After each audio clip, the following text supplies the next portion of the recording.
Welcome to Built to Go, a van life podcast. I'm your host, Jeff Wagg, coming to you from the College of Curiosity.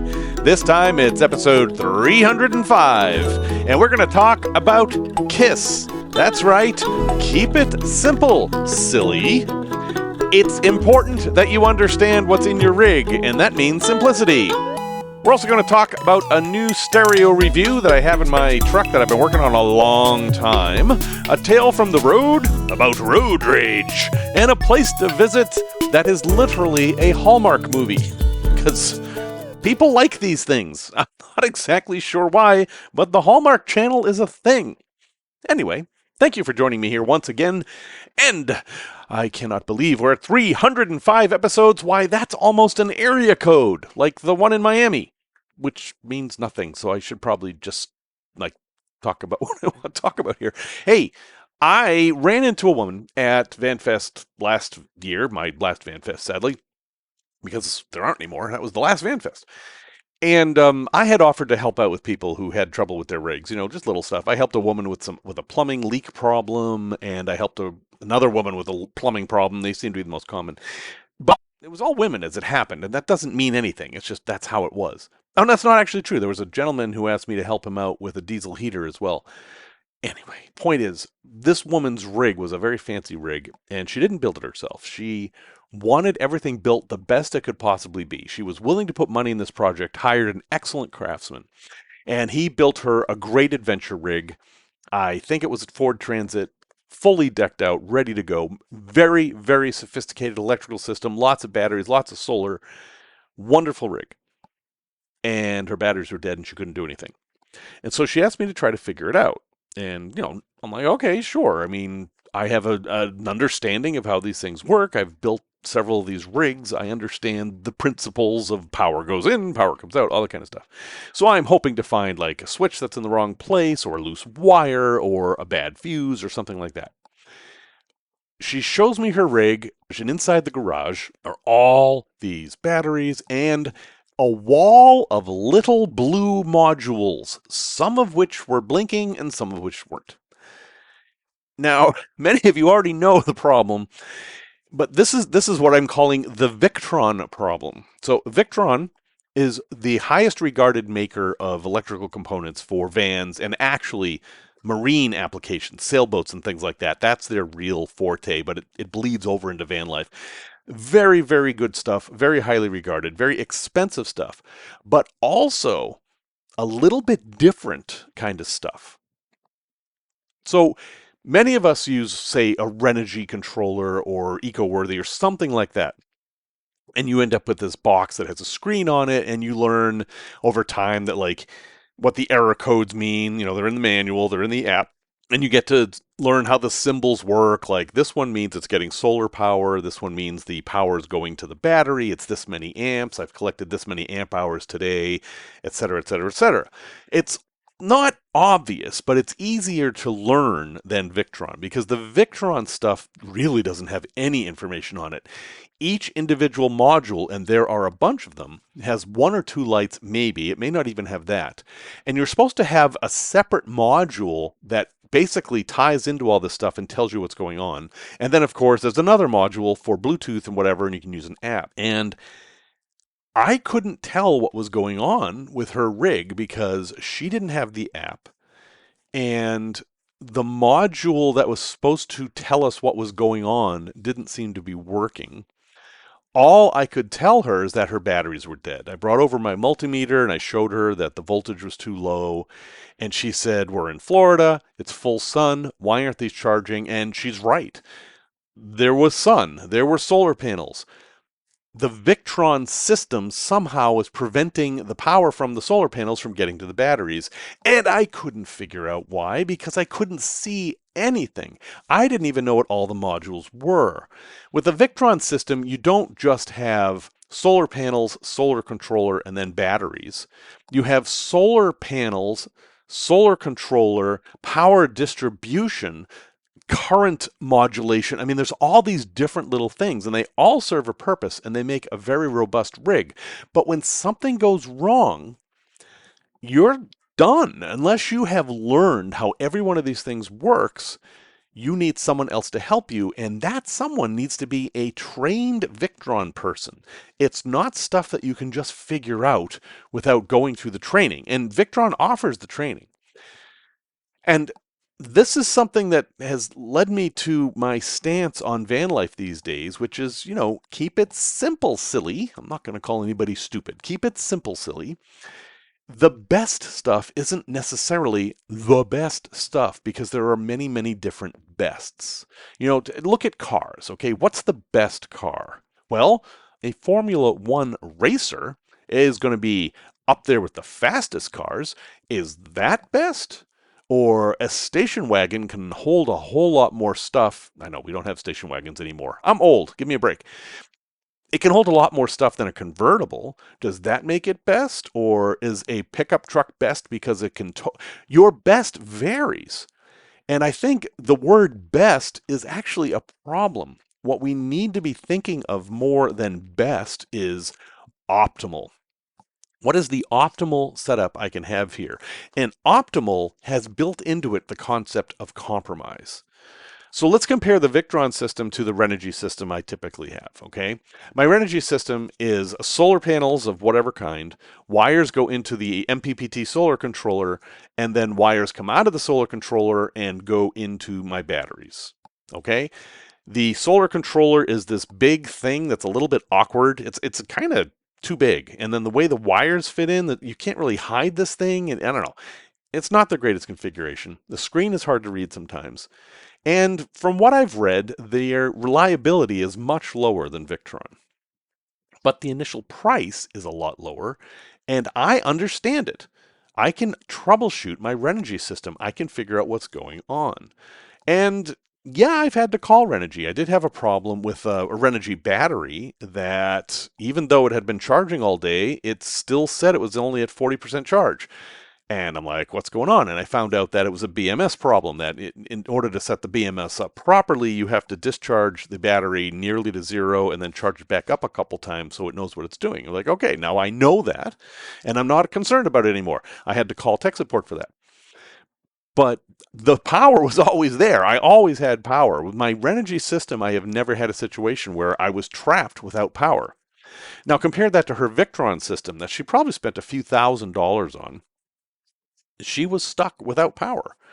And looking at the big picture here, my system was better, but it was definitely more optimal because I am able to troubleshoot it, and that is worth a lot. She was stuck with no power and couldn't do anything about it. And that's the exact situation you're trying to avoid with these systems. So, should I tell her to rip it all out and then go get a Renogy system? Absolutely not. Because there's another principle here, and I was just talking with some folks in Discord, and I jumped right on to record this because I think it's an interesting idea, is that you basically shouldn't install anything in your rig that you don't fully understand. Now, that's a really high bar, and I don't think anyone's ever going to meet. I mean, that's not true. Some people are going to get there. And I don't want this to be a barrier. It's more of a goal, more of something to strive towards. And let's face it, the vehicles I drive, I have a working knowledge of how the engine and the transmission work, but I don't know how everything works. I can't test for compression. I can't tell you that it's too lean or that this fuel injector is clogged or whatever. Maybe I could figure out if I had to. But they're very, very complex things, and I am not a master mechanic. So I've already broken the rule there. But it's still a goal. It's still something to strive for. And you don't actually have to take that advice. You can ignore it because there is another way you can go if you have the means. And that is to, instead of learning all this stuff yourself, you can have enough money and resources to have somebody else do it for you. Now let's go back to this lady with her rig. She hired somebody to build the best rig. She didn't do it herself. And because she didn't do it herself, she didn't know all the stuff in there. She didn't set up the Victron system. She didn't know what each module was. And there's the deficiency there. You either have to understand the system yourself or have a resource that you can rely on. And she didn't have that second part, which, by the way, I'm not blaming her for. Whoever set the system up should have set her up with either training or a conduit to help or something like that. And she was angry with the builder, and I think that's somewhat justified here because she should never, ever, ever, ever have been in a situation where she had no power after spending, I don't know, over $100,000 on this rig.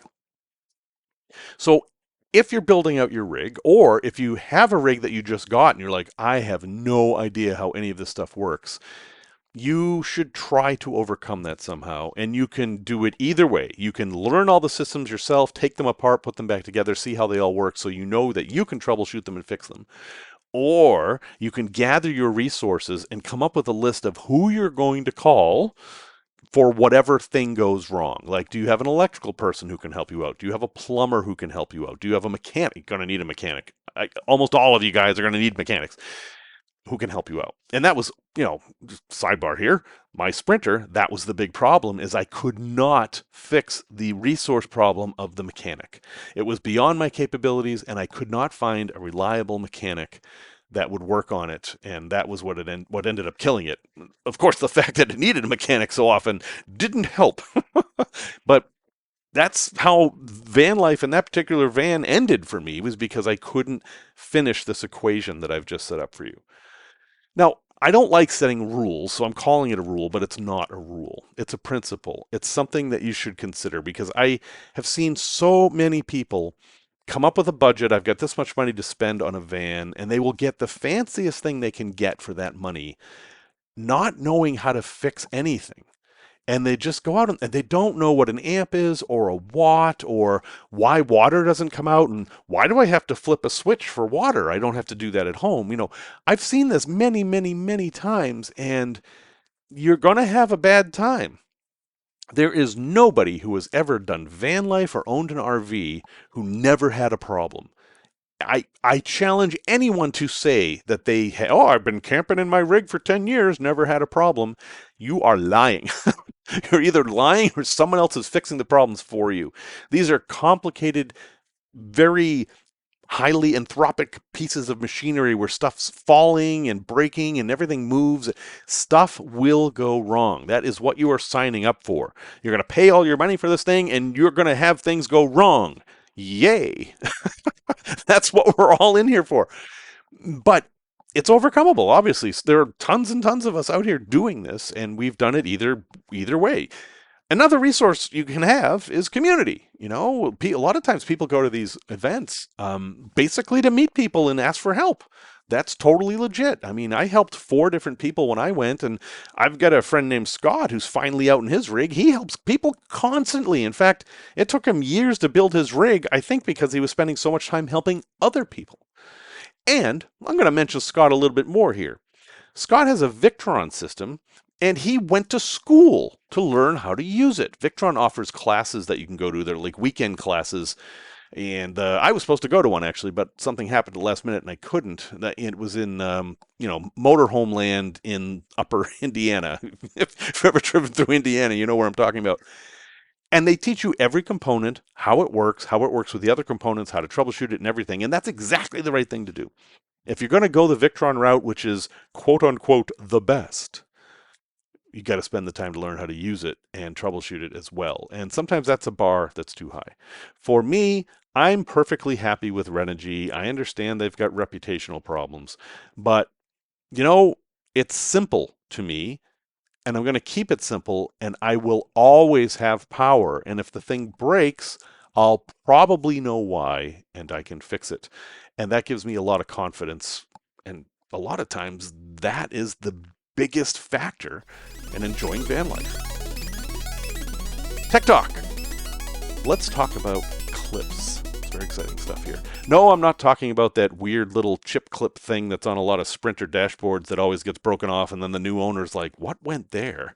That was actually for like parking tickets and stuff. That's not what I'm talking about. I'm talking about the clips that hold door panels on.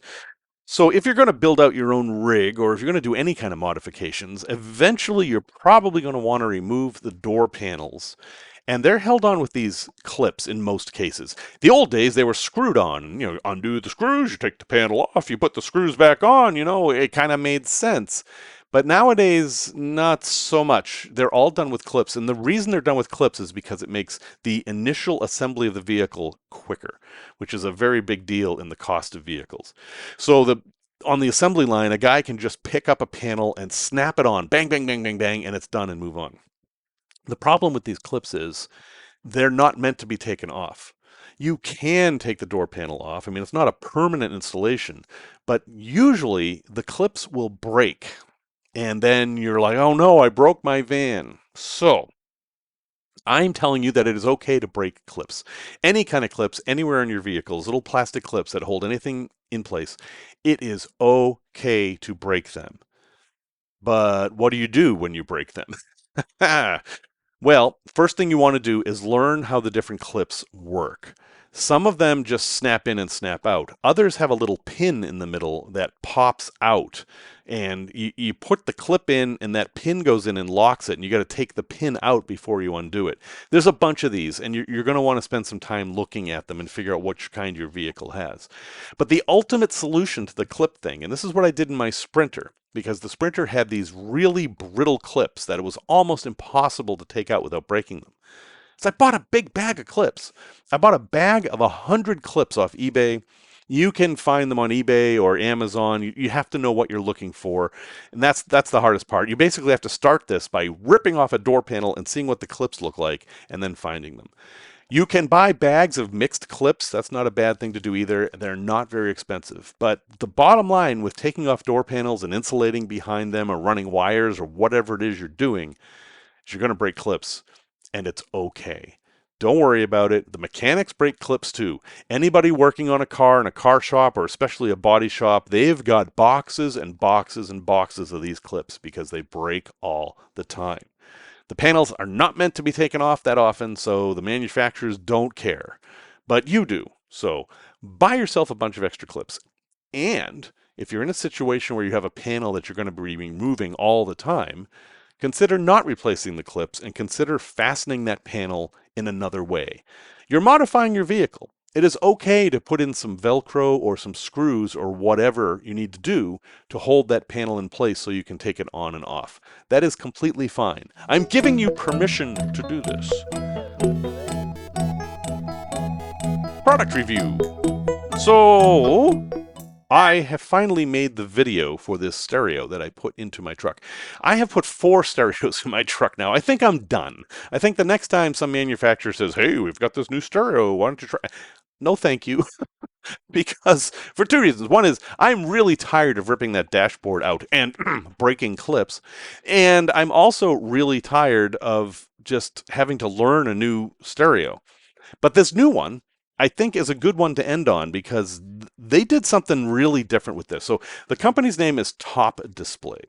And I will start off by saying that they gave this to me. This is one of these typical reviews. They give it to you, and my thing is, you can give it to me. I'm going to give you a review. I'll make a YouTube video. I get to say whatever I want. End of story. That's how I do it. I've talked about this a couple weeks ago. And that's how I did it with them. And I like it. I'm saying that honestly, that I like it. There are things I don't like. I'll talk about them, but overall, I like it. And I think it's probably the best solution I'm ever going to find for my particular truck, which is a 2019 Ram 1500 Classic. A lot of folks with stereos in their vehicles that are going to want to replace them have a number of problems with that because it's not like the old days when I started replacing radios in cars in the 80s. They were basically all the same. There were 2 different sizes and they all plugged and played. And you had to cut wires to do it, basically. You cut wires and spliced them. That's how you did it. You didn't have to worry about which manufacturer it was or anything because they all used the same basic style. And then the Ford Taurus, I'm blaming first for this. They came out with a stereo that was like molded into the dashboard and was different. So you couldn't ever replace it. There was literally nothing aftermarket for it. And then that just became the norm. And now every darn thing has a different way of doing their stereo, and they've put buttons in the steering wheels, and it's very, very complicated. But the aftermarket has caught up. A lot of stereos these days work over the CAN bus, which is like the computer network that's in your car. and that has made things a lot easier. So I'm only going to talk about this truck here because that's what I have, but everything I'm talking about here could apply to your vehicle. And a lot of this actually will apply to ProMasters because they have a very similar stereo setup. One of the difficulties is that in Ram vehicles, you control many of the car's features through the stereo.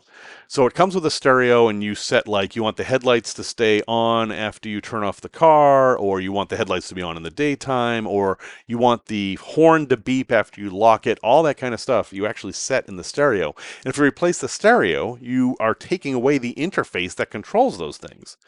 Now, the dealer has a different interface. They can change these things for you, but you probably want to be able to do it yourself. So this stereo and the others I've tried, they actually have that built in. There is a huge menu in there of the different vehicles this thing could be in, and one of them will be for your vehicle, probably the one that you bought it set up for. And then there's this massive menu in there where you can turn these features on and off. And on mine, it has every single feature that Ram ever came out with for their trucks, most of which I do not have. I mean, everything, there's parking radar in there, 360-degree cameras, all this stuff for the Ram 3500s, not just the 1500s, that I will never ever get to use. So that's good. The way they handle the steering wheel is they have a button for every possible steering wheel button, and then you can program that. And you can make them do whatever you want. Like if there's a button to start a phone call, you can change that to mute the stereo, for example. You can actually learn. So that's kind of cool. But the one thing I didn't expect them to do with this stereo was replace my air conditioning controls. So the dashboard where the stereo is in these trucks it's not small, but there's a limited area here, and most of the stereos are like the size of a mini iPad. That's the biggest screen you're going to get. What Top Display did is they came out with one that is like a Tesla screen. It's this massive screen, bigger than any iPad, and it stretches all the way down the dashboard. It takes up basically the whole dashboard. Between the vents, the entire dashboard is screen.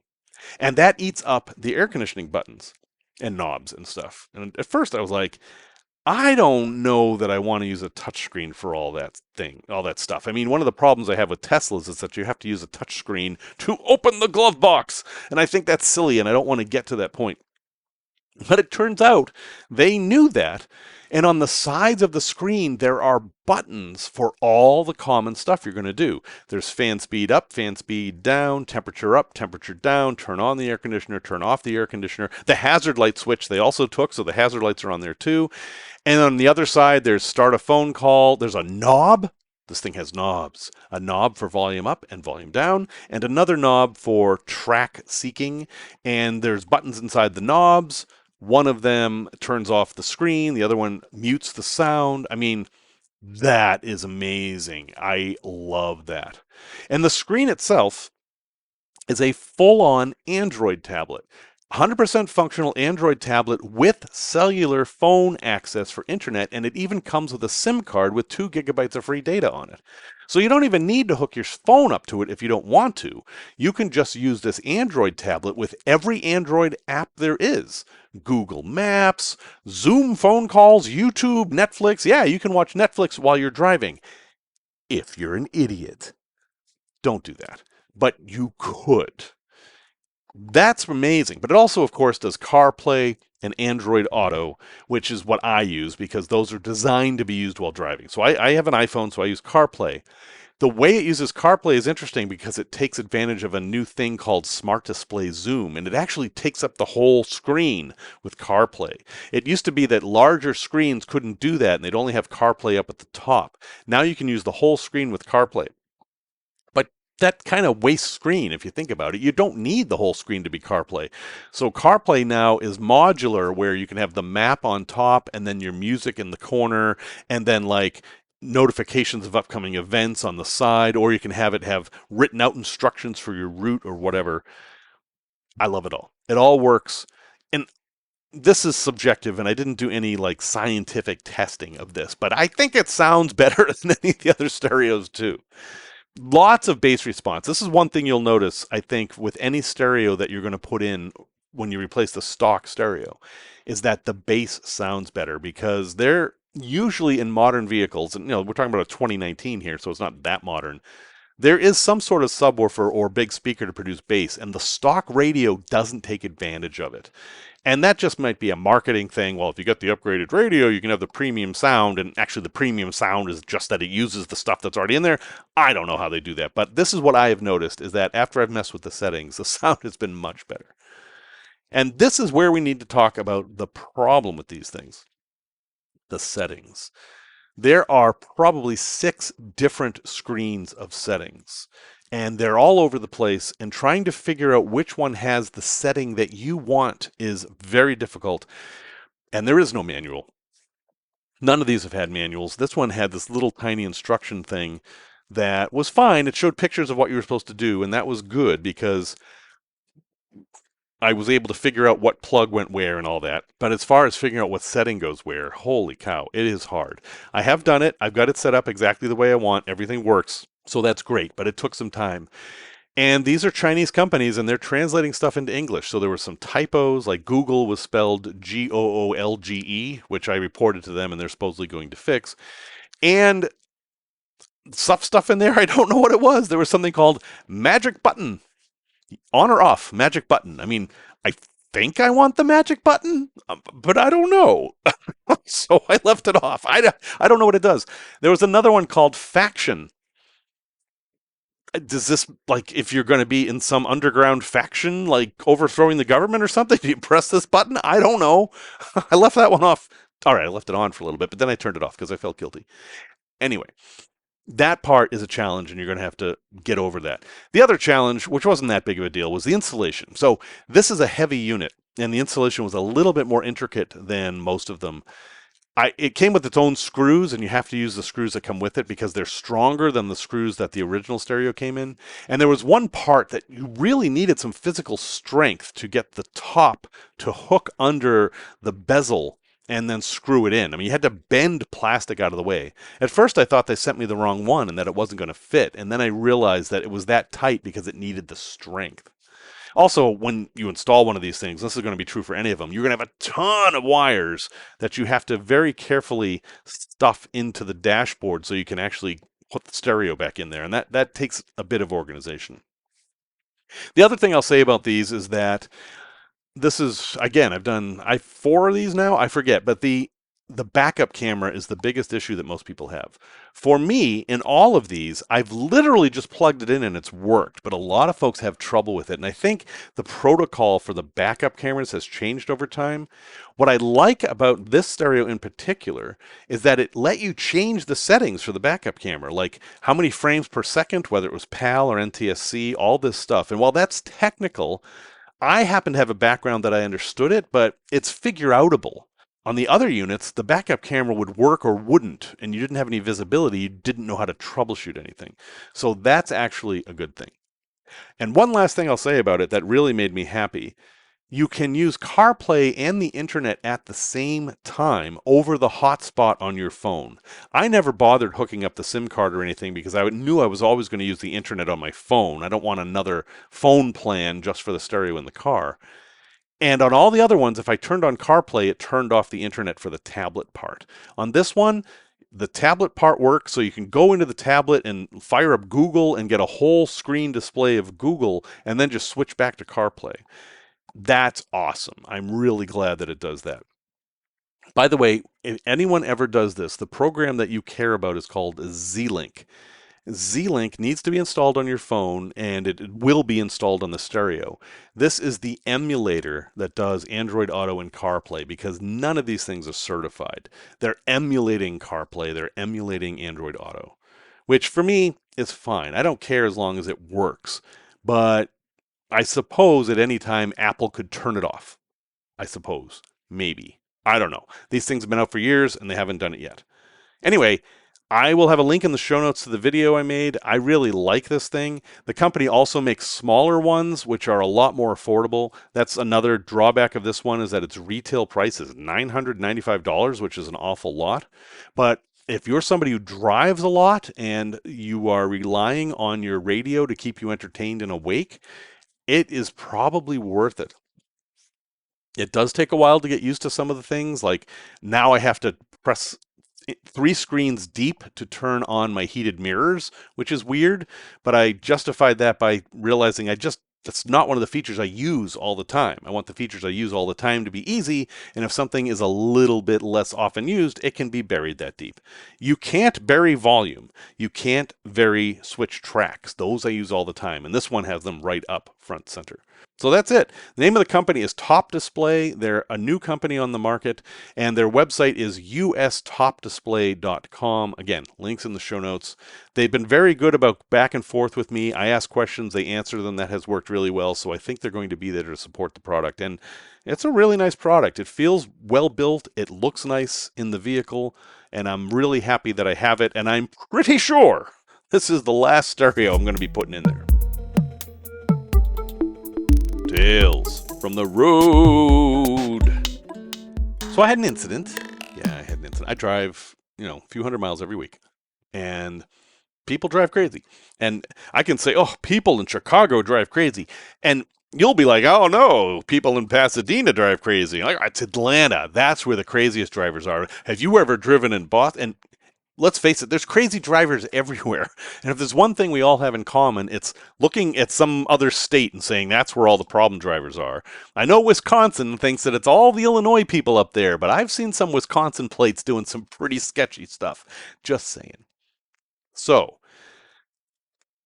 if you're driving, you're going to have incidents where someone's going to do something to anger you, and you're going to do something to anger them, even if you didn't mean to, and even if you didn't do anything wrong.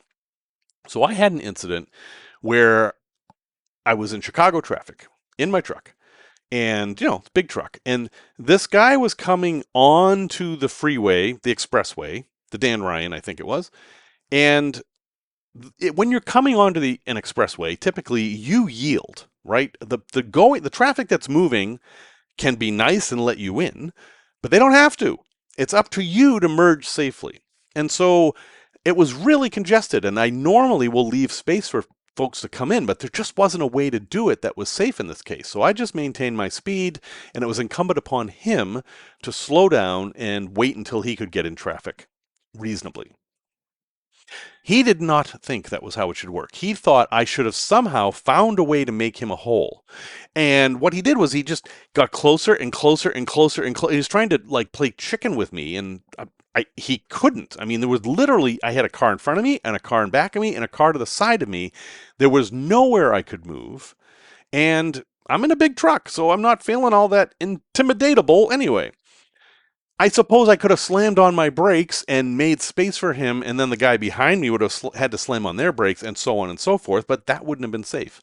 So, I made eye contact with him and let him know that I saw him, but I wasn't going to let him in because there was no safe way to do so. So he gets all the way up to the end of the entrance ramp where he's literally going to run out of space, and then gets on the shoulder. And he's going on the shoulder, keeping even with me, yelling at me out the window. Why am I not letting him in? And I'm like, I'm not having a conversation with him because there's no way to, but I don't know what to do with this guy. And so in front, 3 cars in front of me, there's a little bit of a space, and he zooms up the shoulder, picking up all kinds of dirt and beer cans and whatever else is over there, and gets into traffic. And I'm like, okay, dude, whatever, you're in, it's fine. And, I'm annoyed, but whatever. I'm not about to do anything about it. So we just go, and I think that's the end of it. But it isn't, because he has a point to make. So he goes into the middle lane, slows down, and then gets even with me on the driver's side, rolls down his window, and he points at me to roll down my window. And I'm like, why? What purpose could that serve? We're not going to have a conversation here doing 50 miles an hour in traffic, and I have nothing to say. I'm not going to justify what I did or explain it under these circumstances. I mean, let's go for a coffee and talk about our differences. Yeah, maybe we could have done that, but no, we're not going to do that. And so what did I do? Well, I've been driving a lot. I have driven many, many, many miles. I've seen lots of things on the road, and I've gotten angry at other drivers. I know what that feels like. But I also know what the best outcome is in this situation. And the best outcome is for him to go away. And the fastest way to get him to go away, and the safest way to get him to go away, is usually to completely ignore him. Completely. Now, it doesn't always work because sometimes guys like this have to make a point and they may try to force you off the road or something like that. Had that happened, I would have done something different. But as a first step, I thought, I'm just going to ignore this guy. And I literally just faced forward and kept driving at a steady, safe speed and pretended he wasn't even there. And for a good 3 minutes, he zoomed ahead, zoomed back, honked his horn, flashed his lights. He's waving his arm at me as much as he can. I think he was in a Camaro, but that just might be a stereotype. Sorry, Camaro people. And I'm okay, I'm going to let you get it out of your system. Yep. I just kept driving straight. And then finally, he zoomed up ahead and I never saw him again. And that was the best possible outcome from that case. I mean, sure, there could have been some karma where a cop suddenly appeared and arrested him or whatever, but I'm not hoping for that. I'm just hoping for safety for everyone. And that is a learned behavior. That isn't something I grew up with or that I was just, I'm going to go along to get along with everybody. And that is not my nature. Ask my friends. They will tell you that is not my nature. But my nature is to try to learn. And I have learned that there is no winning in a case of road rage. Doesn't matter how right you are. Doesn't matter how egregious the other person's actions were. You're driving. Drive. That is what you're doing at that moment. I talked a while ago about fly the plane as a thing. Pilots have lots of things to distract them, and so they're constantly being told, fly the plane. Well, this is fly the plane, but this light is fly the plane. Same thing when you're driving. Drive. Doesn't matter what else is going on. You're driving. If there's a reason that something needs to be dealt with, pull over and deal with it. In a case like this, if this has gotten much more aggressive, I might have done just that. I might have pulled over to the shoulder, put on my hazard lights, and just waited. And if he did the same, then I would have left and pulled off on the next exit and driven to the nearest police station, which is actually easy to do now because you can say, hey, Siri, drive me to the nearest police station. Oh, no, I was not you. No, stop that. See? Geez, I tried to be quiet and it didn't work. Okay, yeah. Everything's fine, Siri. We're all good. Don't call the cops. We're good. Okay. That's a learned behavior, but I think it's a good one. I think I try to drive cooperatively. I'm not racing with anybody. I'm not competing with anybody. I'm trying to drive in such a way that I will let people in when I can, and when I can't, and I won't. And I feel like if everybody drove that same way, it would be much more pleasant out there. But the most important lesson of all of this is if you're ever involved in a road rage incident, don't be. Get out of it. Drive the car. Do not engage. I know it's frustrating. I know it's infuriating that some immature jerk is putting people's lives in danger on the road, but you're only going to make the problem worse if you engage with them.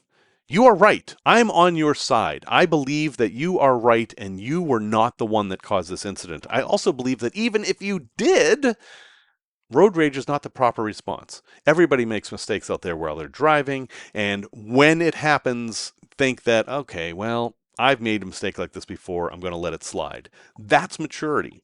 See if you can get there. But again, it's training. Training is often the overcoming of emotion. When this happens, you're going to feel like this, but behave like this. That's a lot of training. And see if you can do it. Just keep that in mind. The next time someone's a jerk to you on the road, see if you can do two things. Number one, see if you can put themselves in their shoes, or think of a time when you also have been a jerk on the road, because I'll bet it's happened. And then if something starts to escalate, refuse to participate. 100% completely refuse to participate, ignore the person, drive the car, and only take action if you need to. I wish everybody drove like that. There'd be a whole lot less bad things happening in the world. But I don't know. People get behind the wheel of the car and they're different people, and suddenly they have to compete. There's a whole lot of psychology here that I can't even begin to figure out. But I'm pretty sure I'm right that my approach is the best way to get you home safe at the end of the day. A place to visit. So I am deep, deep, deep into this Aurora book, and 100,000 words I've written, not all of which will appear in the end product, but you got to get the stuff down in order to whittle it into what you want. So I'm getting near the end of writing the first draft of every single Aurora, and I'm working on East Aurora, New York right now. And it has really stood out among all the Auroras, and all the Auroras have something crazy interesting about them, but East Aurora is special enough that I'm going to mention it to you as a place you should visit. Now, I can't even begin to explain to you why East Aurora is west of Aurora. There's a reason. It's very complicated, and I will just tell you that East Aurora doesn't exist. East Aurora is Aurora. The other Aurora is not. And now everyone who lives in New York is very confused and angry with me. And I'll have the explanation in the book. That's all I can tell you. It's incredibly complicated. But yeah, that's literally how it is. However, in common vernacular, everyone refers to this place as East Aurora. It's in Erie County on the western half of the state. And it's this crazy, amazing little town that has this history where presidents lived there, and this guy who was sort of a utopian and developed this whole brand new arts movement, and it was called, well, arts and crafts movement, the Roycroft movement. Stickley was also part of this, and they have a campus there with all this amazing stuff, and that all came crashing down when the Germans blew up the Lusitania because the guy who set this up was on the Lusitania. And he wrote this thing called A Message to Garcia by Elbert Hubbard. That was the guy's name. He wrote this story called A Message to Garcia, which is very popular in military and in leadership groups. And it's just a simple message talking about work ethic and getting the job done, etc. That was written in East Aurora, New York, and it has lasted all these years and basically set the tone for all different kinds of leadership stuff, which often misinterpreted, but that's the way those things go. Okay, so there's all that. That all happened there. You can go visit Roycroft. That alone is a reason to go to East Aurora. The other thing you can visit is what happened after the Roycroft movement utterly collapsed during the Great Depression. So you have this town with all these unemployed craftspeople used to working in wood, and you have factories and no one to work in them during the Great Depression. And then these two people and their wives were heavily involved in this, and it's a shame that they don't get as much attention. Their names were Price and Fisher. And if those sound familiar to you, it's because you hear it usually as Fisher Price, the toy company, the one who made the little beagles that squeaked as you pulled them and their little tails wagged. Yeah, that's what the Roycroft movement turned into, although not directly. Fisher, Price, and their wives got together and came up with a line of toys, very simple, handcrafted wooden toys, and they had a workforce and factories there waiting for them. And they came up with this scheme that people could take work home with them and work from home. Like if women had kids to care for, because, this is back in the 30s, they could do that by bringing work home and like assemble the toys at the kitchen table while the kids were playing or doing dishes or whatever kids are supposed to do. Anyway, very progressive, very successful, because you probably have had Fisher-Price toys. I know that I had a ton of Fisher-Price toys, including the squeaky little Snoopy dog that I know very, very well. That's still there. Yeah, I know they were purchased by Mattel and the toys are made in China now. That's the story. But the factories are still there. And not only is that, they have a big toy store there. Like all the stuff is available in this big toy store they have on campus, which is on Little People Drive, by the way. And they also have this thing called Play Lab, where they use the kids from East Aurora to prototype toys. So they'll set up the toy room with all these toys, lots of them new toys that no one's ever seen before, and just let the kids loose and watch them. And they see which toys get fought over and which toys get thrown under the table and ignored. And they use that for like future marketing of the toys. It's pretty amazing. That's there too, and it's still there. And Millard Fillmore's house, like I said, there was a president there. Okay, it was just Millard Fillmore, all right? Not everybody can have a grade A president growing up in their town, but Millard Fillmore maybe got bad shrift. He was president during a time where there was a lot of strife, and he was a compromised president. And, well, if you know anything about history, you know what I'm referring to there. Anyway, You can visit his house too, because it's still there. And the thing that is really weird to me about this town is that when you drive through downtown, it looks like a scene from a Hallmark movie. It's just everything's perfect. There's all these little shops and everything's open and there's fancy lights and people are going from shop to shop and they've got their bags. And oh, look, there's a big, huge five and dime and there's a model of a 10-foot tall store clerk sitting on top of the five and dime. He's wearing an apron and he's smiling. And turns out that guy's name was Vidler. And that five and dime there is the largest five and dime in the world. And it's right there in the middle of downtown East Aurora. And so this is not a crazy idea because indeed, this is where Hallmark films Christmas movies. I kid you not. Hallmark has filmed at least 2 movies in this town during Christmas because it's a Hallmark town. Now, I don't know that the people are having all the weird drama and stuff that happens in Hallmark movies in the town. Maybe they are. But it's that cute. This town, for whatever reason, has set up this identity for itself, and they're not going to let anybody mess with it. It's one of the few towns in America that Walmart approached and say, hey, we'd like to put a Walmart in your town, and everybody banded together and said, hell no. And they won. There is no Walmart in East Aurora, New York. There's a Walmart in Aurora, Missouri, I can tell you that, and it's a big reason the town has money these days. But all the local businesses downtown are closed. Anyway, East Aurora is absolutely a lovely place for a number of reasons. And if you're driving, let's say you're doing a leaf peeping tour in Western New York this fall, which would be just amazing. Heck, go to the other Aurora in the Finger Lakes too, which is a whole other story. I should probably tell that story. That's a crazy story too. But anyway, today we're going to talk about East Aurora and how it's kind of the Aurora that all the other towns want to be. Like, if you imagine a small, prosperous town in the Northeast, you are imagining East Aurora, New York, officially known as Aurora, New York, although no one believes me. That's just for your consideration. If you can't make it out there, you can always watch a Hallmark movie. Resource recommendation. Yeah, I'm going to talk about junk mail. No, so junk mail. Okay, time out. This needs some context. Junk mail, as we know, is mail that everybody gets that nobody wants, right? And it's responsible for keeping the U.S. Postal Service going. So as much as I find junk mail annoying, it's important because it literally is funding most of the Postal Service. Nobody sends letters anymore. Nobody gets bills in the mail anymore, at least not like they used to. Everybody is doing stuff online, and all that stuff that used to be letters is all done online now. And of course, that has taken away a lot of revenue from the USPS. So one of the things keeping them going is junk mail.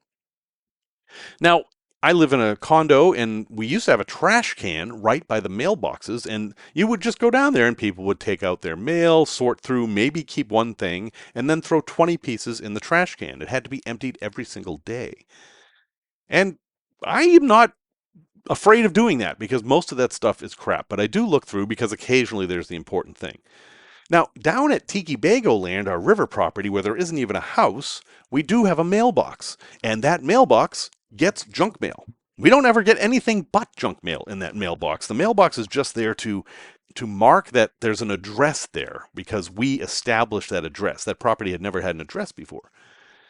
And, it's stuff that like furniture sales and, mattresses and, nothing I'm interested in, except there was something that I decided to look at, and it was a catalog from the Illinois Valley Community College, which happens to be on the hill overlooking the property. They're our neighbors, basically. Now, I don't have time to go to community college. I'm not trying to get an associate's degree in anything. It's typically not something I'm interested in, but I flipped through, and there was a ton of amazing good stuff in there, and a lot of it was available online. And I realized that, holy cow, this is a great resource for van life folks. So the resource isn't junk mail. The resource is actually community colleges. I can only talk about this one because it's the only one I looked at. But some of the things they offered were history classes and how to deal with AI and a lot of really topical current stuff. and you have a college professor teach you about these things on Zoom, basically, which is a great resource in and of itself. But then I looked deeper and I saw they had all kinds of welding programs, carpentry programs. I mean, if you were going to build a van, like say you were going to build a van next year and you had some time and a little bit of money. I mean, these things cost money, but they weren't crazy expensive. It's not like you're going to be spending $70,000 a year to go to the school. You know, these courses were anything from $40 to $400, maybe a couple thousand for a longer welding course, maybe. But you could actually start by taking carpentry and welding and maybe electrical from your community college. You're not going to get a degree. Who cares? You might get a certificate if that's something you were looking into. I mean, if you're looking for work, I keep saying this, but welding is a really good place to work, folks. Your community college can probably do that. I have no reason to think that Illinois Valley Community College is any different than any other community college. They're serving the community around them. So they have courses in agriculture, they have courses in nursing, they have a big truck driving school. You know, those aren't things I'm typically interested in. But they had a whole lot of other stuff I was, and I'm kind of blown away. And unfortunately, I don't have time to take anything right now, but I'm going to. I mean, there was a history of LaSalle County course that I really want to take because LaSalle County, Illinois, has a crazy history, and I'm kind of involved in it now. I mean, our property used to be owned by a friend of Abraham Lincoln, and the hill that the community college is on is where Lincoln mustered into the U.S. Army or some sort of militia for the Black Hawk Wars with, apparently, this is what Hal tells me, the son of Alexander Hamilton, I think. And they would have overlooked our property from up there. So, you know, it's kind of cool when you can make these connections to major historical events. So anyway, I've talked too much about this, but yeah, take a look at your community college. Check your junk mail. See if there's a community college flyer in there. And if there isn't, just figure out where your community colleges are, what resources you have. They often have discounts for people who live in the community or in the state. So consider that. You might need to prove residency of some sort, but maybe not. I don't know. Check it out. It can only help you. Well, folks, thank you for listening to episode 305. Music, as always, is by Simon Wagg. I'm about to do a bunch of traveling again this fall, and I will be sharing those adventures with you, but I don't think I'm going to have any chances to meet with anybody. If you happen to be in Malaga, Spain, in November, I think I might have a chance to meet. So if you are, get in touch. But until next time, remember the words of Albert Einstein, who said, "Everything should be made as simple as possible, but not simpler."